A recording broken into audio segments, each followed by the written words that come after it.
श्री गुरुदेव चाललंय बघा शेणखत व्हायला चालू. खाली पेरूच्या झाडाला शेणखत टाकायला चालू आहे. आणि ह्या मोठ्या मोठ्या पाट्या घेतल्यात, 2-3 पायलीची पाटी असन आणि त्या पाटीनं खाली टाकायला चालू आहे. 2-3 बाया आहेत आणि आम्ही 4 जणी शेणखत टाकतो. खूप लांबून व्हायचे दाखवते तुम्हाला. तर आहे बघा शेणखत.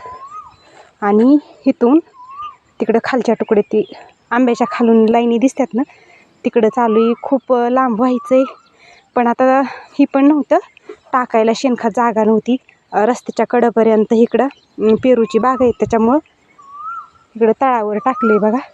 इकडं कोटेही आहेत आमचे आणि इकडे अशा रिकाम्या रानात आमच्या इकडे ह्याला तळच म्हणतात, त्याच्यामुळे इकडं तळावरच टाकलेलं आहे.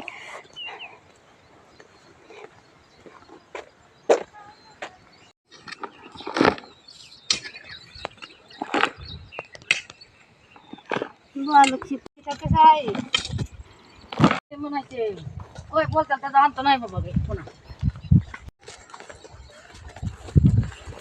आणि असं दोन्ही झाडाच्या मध्ये टाकायला चालू आहे बघा.